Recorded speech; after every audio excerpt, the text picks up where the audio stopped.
বিধানসভায় আইন করে এতদিন বাদে যে ফরেস্টের জমি ট্রাইবেলদের হাতে থাকবে এবং ট্রাইবেলদের জমি কেউ কাটতে পারবেন না, ট্রাইবেলদের জমি একমাত্র ট্রাইবেলদের হাতে থাকবে। জঙ্গলের অধিকার জঙ্গলের অধিবাসীদের থাকা উচিত।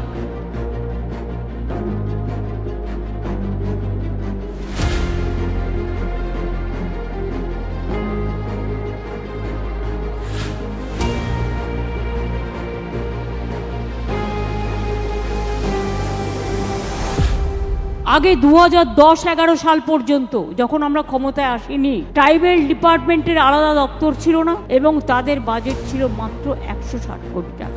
আজকে আমাদের আমলে এই বাজেট বাড়িয়ে 1,500 কোটি টাকার বেশি বাড়ানো হয়েছে।